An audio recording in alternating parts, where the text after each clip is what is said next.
లలో ఈ నామాలు చదవాలి కాబట్టి 6 గంటల 30 నిమిషాలు అయ్యేటప్పటికి నామాలు చదవడం ప్రారంభం చేసేస్తాం. ఎందుకంటే ప్రదోష వేళలో చదివినటువంటి దాని ఫలితం మీరు శివమహాపురాణంలో విందురు గాని దాని శక్తి ఎలా వెళ్ళిపోతుందో చూద్దురు గాని. ధ్యాన శ్లోకం చెప్పండి. ధవళవపుషమిందోర్ మండలే సన్నివిష్టం భుజగవలయహారం భస్మదిగ్ధాంగమీశం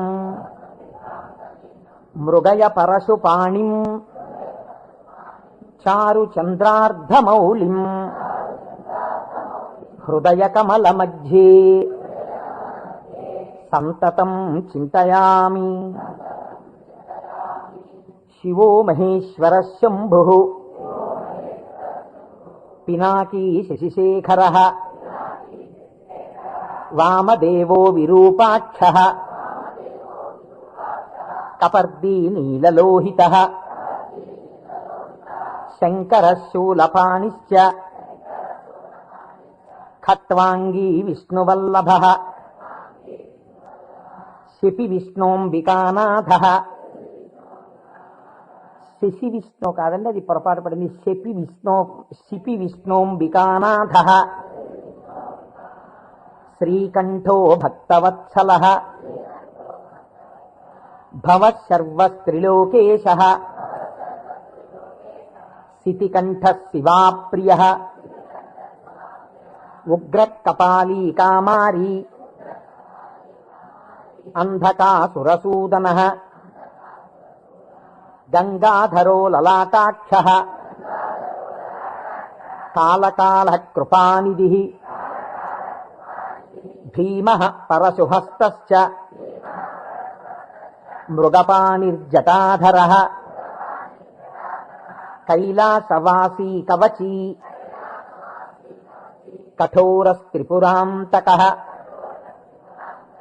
వృషాంకో వృషభారూఢో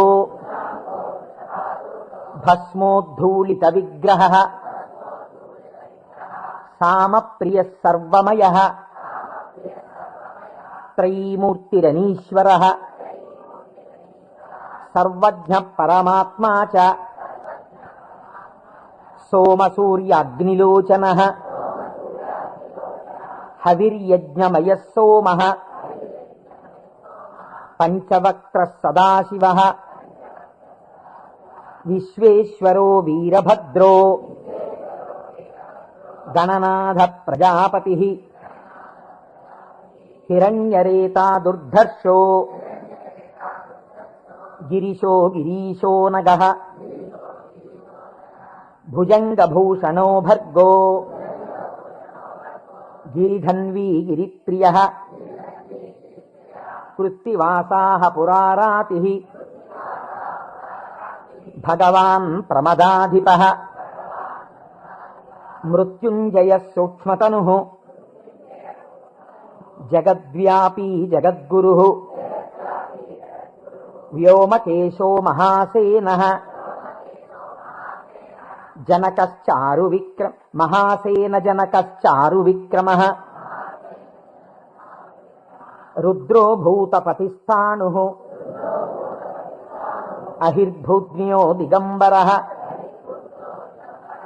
అష్టమూర్తిరనేకాత్మా సాత్వికః శుద్ధ విగ్రహః శాశ్వత ఖండపరశుః అజపాశ విమోచకః మృఢ పశుపతిర్దేవో మహాదేవో వ్యయో హరిః పూషదంతభిదవ్యగ్రో దక్షాధ్వర హరోహరః భగనేత్రభిదవ్యక్తః సహస్రాక్ష సహస్రపాత్ అపవర్గ ప్రదోనంతః తారక పరమేశ్వరః ఏవం శ్రీశంభుదేవస్య నామ్నామస్తోత్తరం శతం. శ్రీ శివాష్టోత్తర శతనామ స్తోత్రం సమాప్తం.